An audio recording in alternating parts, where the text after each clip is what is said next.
A study conducted by the libertarian Cato Institute in Washington has revealed that one of the most significant items on the list is the Abrams MBTs, for which an order was placed in 2019.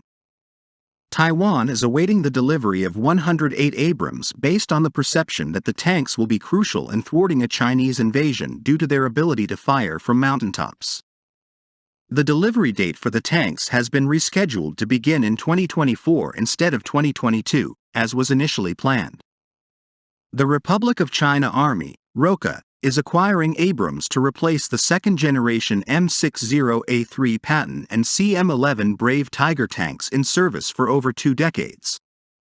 It is part of the government's extensive military modernization effort as the threat of a Chinese invasion looms large. China views the island as a breakaway province that must be reunited with the mainland if required, by force. The Taiwanese army has maintained that the M1A2T tanks will have better maneuverability, keep up with rapid changes on the battlefield, improve the army's overall combat readiness, improve joint combat effectiveness, and bolster firepower. M1A2 is a digital tank with an electronic backbone, powerful computers, and an open architecture that allows interoperability and eases the maintenance burden while facilitating future upgrades without significant redesign. For these cutting-edge features, it has been projected as an ideal choice for the ROCA in fighting the Chinese. This is why the delay in their deliveries has caused discomfort in Taipei, especially as it is headed towards an election in January. Going by an assessment published earlier, it is unlikely that Abrams would make a difference against China in the long run. The review noted that the U.S. Army's battle-hardened M1 Abrams tanks would not be able to dominate the battlefields until the 2040s, particularly in light of a possible conflict with China.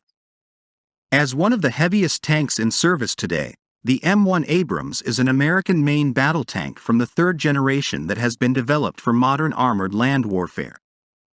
However, the Army Science Board, an independent advisory panel to the Secretary of the Army with federal recognition, concluded that M1 Abrams tanks would not be effective in a high-end conflict with China.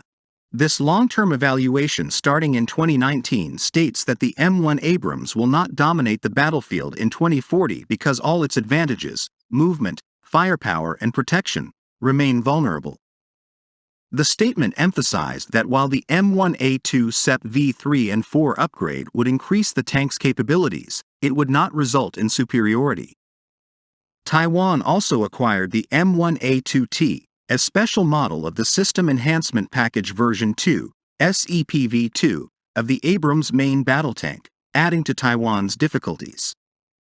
In the event of a Pacific War, the U.S. Army saw great potential for using its Abrams, especially if it needed to deploy tanks on Taiwan to liberate Taiwan from Chinese occupation. While the assessment aims to find gaps in the U.S. Army's strengths as it seeks to prepare for war with China, the vulnerabilities also have a direct impact on Taiwan. The Patton and CM11 Brave Tiger tanks currently operated by Taiwan have been in service for more than 2 decades. If the self-governing island nation were to operate the Abrams ships it will acquire in 2024, they would likely be used until the 2040s, when their core capabilities will have been significantly eroded. At the same time, China is expected to produce more advanced capabilities. Although a cross-strait conflict between the two countries is expected to take place at sea and in the air, Taiwan would need significant land firepower to repel Chinese tanks that might roll into the island nation as part of an invasion.